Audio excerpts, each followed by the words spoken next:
Hello दोस्तों, welcome है आपका स्पेशल नॉलेज पी में। कैसे हैं आप सब? उम्मीद करती हूँ आप सभी लोग अच्छे होंगे, स्वस्थ होंगे। दोस्तों, जो गुरु की दशा होती है, अगर वो बिगड़ जाती है कुंडली में, तो उससे हमारे जीवन में दुर्भाग्य आता है, हमारी तरक्की रुक जाती है। तो आज मैं आप लोगों के लिए कुछ ऐसे ही खास उपाय लेकर के आई हूँ जिससे आपकी कुंडली में बृहस्पति की स्थिति सुधरेगी और फिर आपकी जो हार्दिक स्थिति है वो भी साथ में सुधरने लगेगी।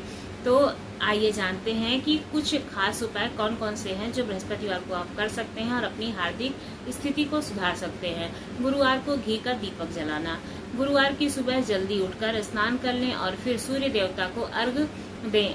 अर्घ देने के बाद ही दिन का प्रारंभ करें। उसके बाद अपने घर के मंदिर में भगवान विष्णु की पूजा करें और उनके सम्मुख घी का दीपक अवश्य जलाएं। और अच्छा होगा कि यदि आप कलावे की बाती से यह दीपक जलाते हैं, कलावा होता है जो हाथ में बांधा जाता है, इसको रक्षा सूत्र भी कहते हैं, उससे जलाना चाहिए। और हो सके तो केसर का पानी भी उसमें, मतलब केसर के पानी में भिगा सकते हैं, तो इस तरह से भी करके आप जला सकते हैं। इससे आपके घर में सुख और संपन्नता आती है। कुछ लोग केले का भी पूजन करते हैं, व्रत भी रखते हैं बृहस्पतिवार का, तो करना चाहिए। विष्णु चालीसा या विष्णु नाम श्लोक का पाठ करना। गुरुवार को विष्णु चालीसा या फिर विष्णु सहस्त्र नाम का पाठ करने से भी घर में विष्णु भगवान की कृपा होती है और घर के तरक्की के जो मार्ग हैं वो खुलते हैं। आपको करना यह है कि गुरुवार को स्नान करने के बाद में अपने पूजा घर को गंगा जल से पवित्र करना है। उसके बाद विधि विधान से भगवान विष्णु की पूजा करनी है और गुरुवार की कथा पढ़नी है। कथा भी चैनल पर पड़ी हुई है, आप वहां से भी देख सकते हैं। उसके बाद कुश के आसन पर बैठ करके विष्णु चालीसा या फिर विष्णु सहस्त्र नाम का पाठ करें। पाठ पूरा होने के बाद भगवान विष्णु को पीले मिष्ठान का भोग लगाएं। पीला मिष्ठान गुड़ भी हो सकता है, वो भी पीले में ही आता है, तो आप उसका भी भोग लगा सकते हैं। गुरुवार को पीले फलों का दान करना। शास्त्रों में बताया गया है कि गुरुवार को फलों का दान अपनी कुंडली में गुरु की स्थिति को मजबूत करता है। गुरुवार को पीले फलों का दान करना सबसे उत्तम माना जाता है। किसी बुजुर्ग व्यक्ति को केला, पपीता फल दान देना चाहिए, जो भी पीला फल हो। जैसे कि पपीता भी पीला होता है, केला भी पीला होता है, तो इसलिए इनका नाम लिया गया। आप कोई भी पीला फल दान कर सकते हैं जिनको ज़रूरत हो, या फिर कोई बुजुर्ग हो, या फिर हॉस्पिटल में जाकर किसी मरीज को आप फल दे सकते हैं, तो इससे आपको अत्यंत पुण्य प्राप्त होता है। गुरुवार को दूध केसर का उपाय। गुरुवार को केसर का किसी भी रूप में प्रयोग आपकी महादशा को शुभ बनाने के लिए बहुत ही उत्तम माना जाता है। यानी कि जो आपकी ग्रह दशा होती है वो अच्छी होती है केसर का इस्तेमाल करने से। गुरुवार को रात को सोने से पहले दूध में केसर डालकर उसका प्रयोग कर सकते हैं।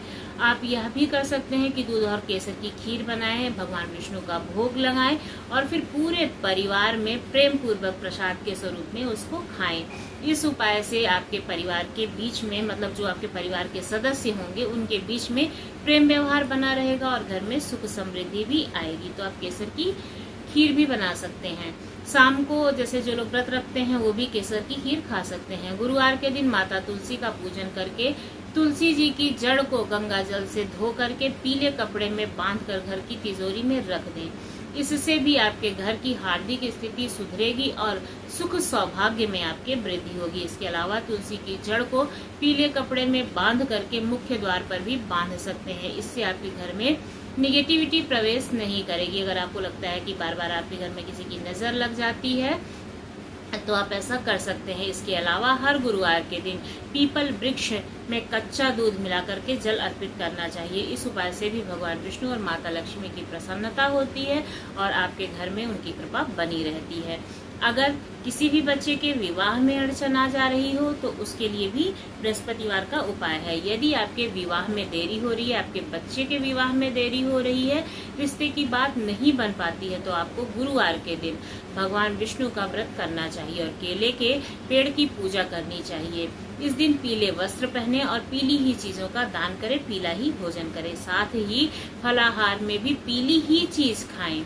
बस इस दिन केले का सेवन नहीं करना चाहिए, क्योंकि हम केले की पूजा करते हैं और उसमें भगवान विष्णु का वास मानते हैं, तो केले का सेवन नहीं करना चाहिए। यानी कि केले को नहीं खाना चाहिए। आप बेसन का लड्डू है, हलवा है, कोई भी पीली चीज आप खा सकते हैं। बृहस्पति देव के 108 नाम का जाप करें। ऐसा करने से विवाह के योग्य जो है वो प्रबल होते हैं।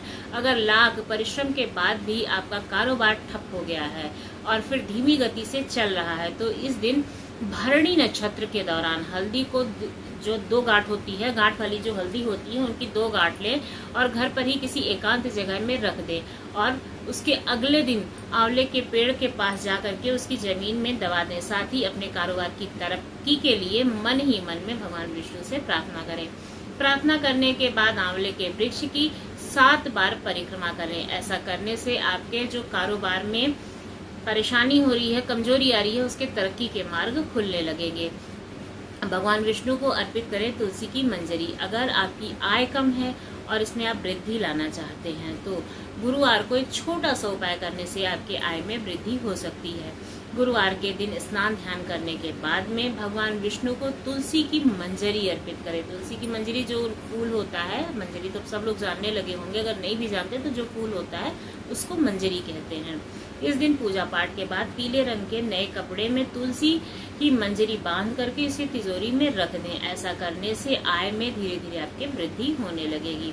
बृहस्पतिवार के दिन पीपल का पत्ता लेकर उसे धोकर शुद्ध कर लें, फिर गंगा जल से पवित्र करें। इसके बाद इस पर रोली या फिर सिंदूर से ओम श्रीं ह्रीं नमः लिखे। अब इसको अच्छी तरह से सूखने के बाद अपने पर्स में रख लें। इसके साथ ही माता लक्ष्मी के स्वरूप को अंकित करके चांदी के सिक्के को अपने पर्स में रखें। मान्यता है कि इससे माता लक्ष्मी और भगवान विष्णु दोनों ही प्रसन्न होते हैं और दोनों की कृपा आप पर बनी रहती है और आपके पर्स में कभी भी पैसे की कमी नहीं होती है। अगर आपकी आर्थिक स्थिति अनुकूल नहीं है तो गुरुवार के दिन पूजा के समय भगवान विष्णु को नारियल अर्पित करें। इस समय सुख समृद्धि और धन प्राप्ति की कामना भी करें साथ में जब आप नारियल अर्पित कर रहे हों। और इसके पश्चात नारियल को लाल या फिर पीले रंग के कपड़े में लपेट करके तिजोरी में रख लें। नारियल जो होगा वो एकाक्षी नारियल होगा, उसको ही करना है उपाय के स्वरूप। इस उपाय को करने से आपके आय में वृद्धि होगी। इसके अलावा गुरुवार के दिन आटे की लोई में चने की दाल, गुड़, हल्दी डाल करके गाय को भी खिलाना चाहिए। ऐसा करने से भी सुख समृद्धि और सौभाग्य का आशीर्वाद मिलता है भगवान विष्णु से और आपकी कुंडली में गुरु की दशा समाप्त होने लगती है। गुरुवार को गुरु का आशीर्वाद, ऐसा माना जाता है कि गुरुवार का दिन गुरु को समर्पित होता है। यदि आपके कोई आध्यात्मिक गुरु हैं तो गुरुवार को जा करके उनसे भेंट करें और उन्हें जो है कुछ न कुछ उपहार के स्वरूप दें। जब भी आप गुरु से मिलने जाते हैं, चाहे छोटी सी ही चीज, लेकिन आपको उन्हें दान अवश्य करना चाहिए और उनके चरण स्पर्श करके उनका आशीर्वाद लेना चाहिए। ऐसा करने से आपके कैरियर में तरक्की हासिल होती है। यदि आपका कोई गुरु नहीं है तो मंदिर में जाकर के पुजारी जी के चरण छू करके उनका भी आशीर्वाद आप ले सकते हैं। तो आपको ऐसी तमाम जानकारियां जो हैं वो कैसी लगती हैं ज़रूर बताइएगा। ऐसी तमाम जानकारियों के लिए आप हमारे चैनल को सब्सक्राइब करें और लाइक करें, शेयर करें। वीडियो पे कमेंट्स करना ना भूलें कि आपको किस टॉपिक की वीडियो ज़्यादा पसंद आती है। इससे हमें मतलब एक नया टॉपिक मिलेगा वीडियो बनाने के लिए और आप तक आपकी बातों का मैं सलूशन पहुंचा पाऊंगी। धन्यवाद।